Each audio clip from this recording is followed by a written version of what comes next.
If this is not your first time watching me review a Honda C-RV, you've been here for years. So first of all, thank you very much. It means so much that you've been here from the very start of this YouTube journey here on Beyond Cars. The other thing I have to say about the last time I filmed the C-RV, it was €20,000 cheaper than this car. Many of you comment on my Honda videos these days saying, have they lost the plot when it comes to pricing? And well, in some ways it would appear so, but then if you look around at some of the competition, it doesn't seem that expensive for the build quality and reliability of Honda, even if it looks like an Audi grille on the front or indeed a Volvo over the back. And there are cheaper alternatives from Kia and Skoda and many other options if you want a car that has a lot of seats in it. Both mild hybrid and plug-in hybrid have a 2-litre petrol engine, except the plug-in hybrid has a charging port over here. But that's great, and it'll do about 80 kilometers. Can you fit your family into this car? Is it still really practical? For example, do the doors still open as wide as they did in the last version of the C-RV? The answer to that question is yes, they're pretty much 90 degrees.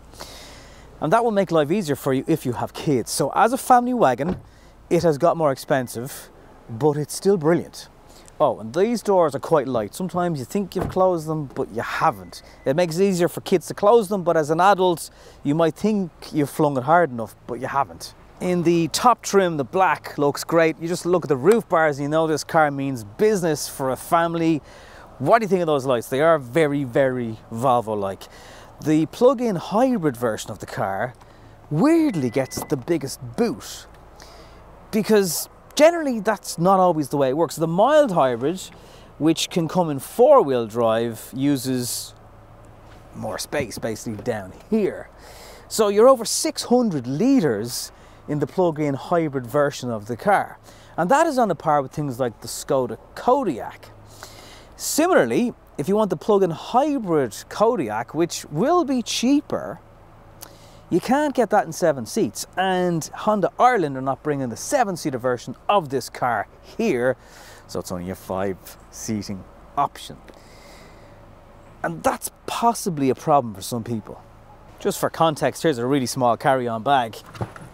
Loads of space. Space under here, charging cables, but a weird material that I've never seen in a car before. It's like just the raw insulation is there. That's a bit odd. Well catered for. There's a little holdery thing here. It looks like a phone holder, but I don't think there's 2 of them. Is it a holder for some sort of ski thing? If you know what that does, let me know. This flexible parcel shelf is good, but there's still a gap at the back, and that was there in the last model. Now you can adjust those rear seats 9 different ways, but all of them still leave a gap here. It's quite dark to see in, but it's still a concern. If you spent this money in a car, you want to make sure thieves can't peer in to see what goodness you have there. You'll identify this version as the plug-in hybrid with the badge in the back. We have a wiper and a boot spoiler. Again, just to demonstrate, doors, they're brilliant. Like, they really are brilliant in how much extra space they have. As is the flat floor. There's tons of space if you're not using the middle seat. We have an armrest, good cup holders in here. There's loads of foot space, knee room. Visibility is great. Now, it does get a bit tight here with the glass roof, and it's kind of odd that there's no adjustable bar under here to move these seats forward and back. I think that would be very helpful. No window blinds as well. You get them in a Kodiaq. Just to demonstrate how these seats work, this is the first step. 2, 3, 4, 5, 6, 7, 8, 9 different options for these seats. Also, this might bug you. It's a roof seat belt for the middle passenger. I do like that they've inscribed C-RV on the inside of the doors, and this version gets heated rear seats, although you don't get your own individual climate control settings in the back. That's a shame. Up front in the C-RV, it's bright, lots of light flooding in from various different windows. This version has a Bose sound system, a nice steering wheel, heated seat button down here. If you remember the last version of the C-RV, there was just a big huge gear selector area here, and it kind of just got in the way. So now we have storage, phones, wireless charging pads, good armrest with space. There's no adjustability in it. It is quite black, and there are some areas down here where it gets scratchy pretty quickly, but I'm loving the physical knobs. The sat nav, yeah, looks a little bit out of date, but you can obviously use CarPlay wirelessly. You can't with Android. You got to plug that in. Dials are great, very Honda-esque. They look sharp. They look sporty. The wood trim is gone. It's now nice sort of a carbon fiber film effect with kind of silver and metal going on. These parts of the car are soft, as is all the top part of the dash, and they kept the soft stuff for the back seats. A lot of brands now are putting soft materials here, harsh materials in the back. Honda haven't done that. I love the seats. They're also very, very comfortable, and you can keep an eye on what they're doing in the back with this sunglasses holder slash mirror. It's nothing revolutionary in here. There's nothing that's, you know, brand new technology or anything like that, but it's all working for me, and that's the most important thing. You know, it's functional, comfortable, and well put together. What more do you want? When you're just tipping around city centre environments, urban environments, the C-RV will be in EV mode, even if you haven't charged the battery. So it operates like a hybrid in that sense. Now, if you don't charge it, you're looking at about 7 litres per 100 kilometres, slightly more than Honda claim, which is about 6. If this was a RAV4, you'd be getting 5 to 5.5 litres per 100 kilometres, and that would be noticeable. It is a very comfortable car when it comes to the suspension, except one thing. There's the odd occasion, if you go over a speed bump at speed by, for example, there's a big thud where the front part of the car isn't quite sure what the back is doing. Try going over a speed bump, even ever so slightly too fast, you'd experience it.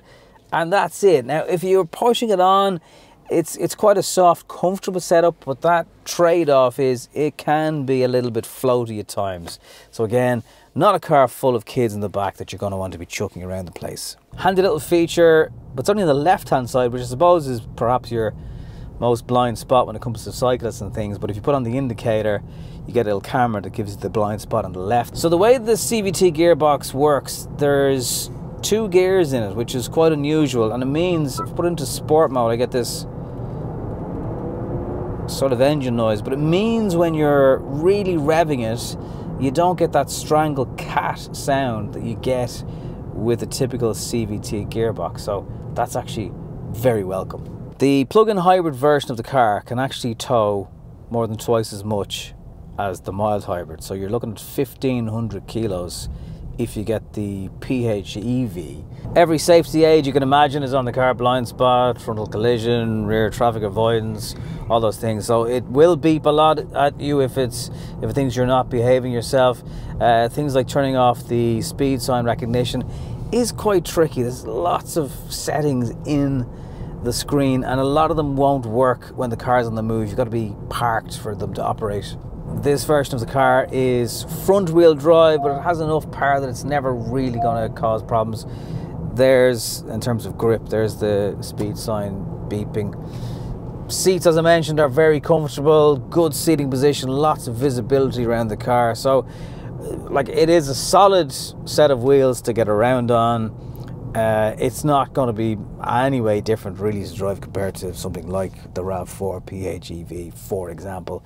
And the 0 to 60 time is not much slower than the version with the smaller battery in the mild hybrid. It's like half a second. Although some people online have managed to get it in around 7. So I don't know if Honda are underquoting how quick the car is to 60, but it never really feels sluggish.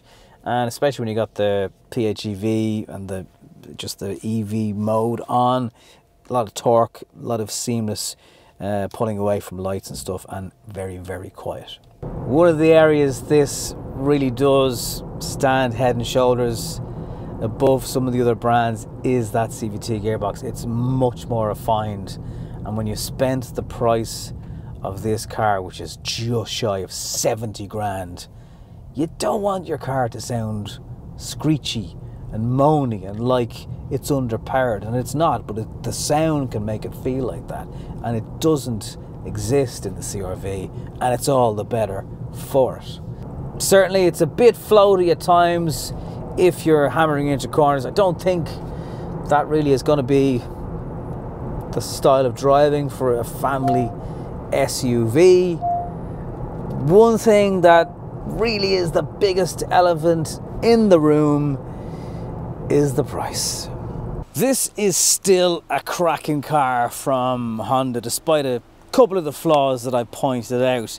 The world has changed though since the last gen C-RV. There's a lot more competition. The Kia Sorento is cheaper, and you can get that in a 7-seater and a plug-in hybrid. The Kodiaq is coming in a plug-in hybrid, albeit not a 7-seater, so you know it's a 5, much like the version you can get here in Ireland. The biggest thing is the price, and comments after comments in any Honda content I put up is just how the pricing has gone bananas. As I said at the start of this video, this car is 20 grand dearer effectively than it was 4 short years ago. And for some people, unless you really love the Honda brand, and plenty of people do, it might just be a step too far when it comes to the price. Let me know your thoughts though. Would this suit the job to get you and your family around? Leave it in the comments down below. Thank you very much for watching.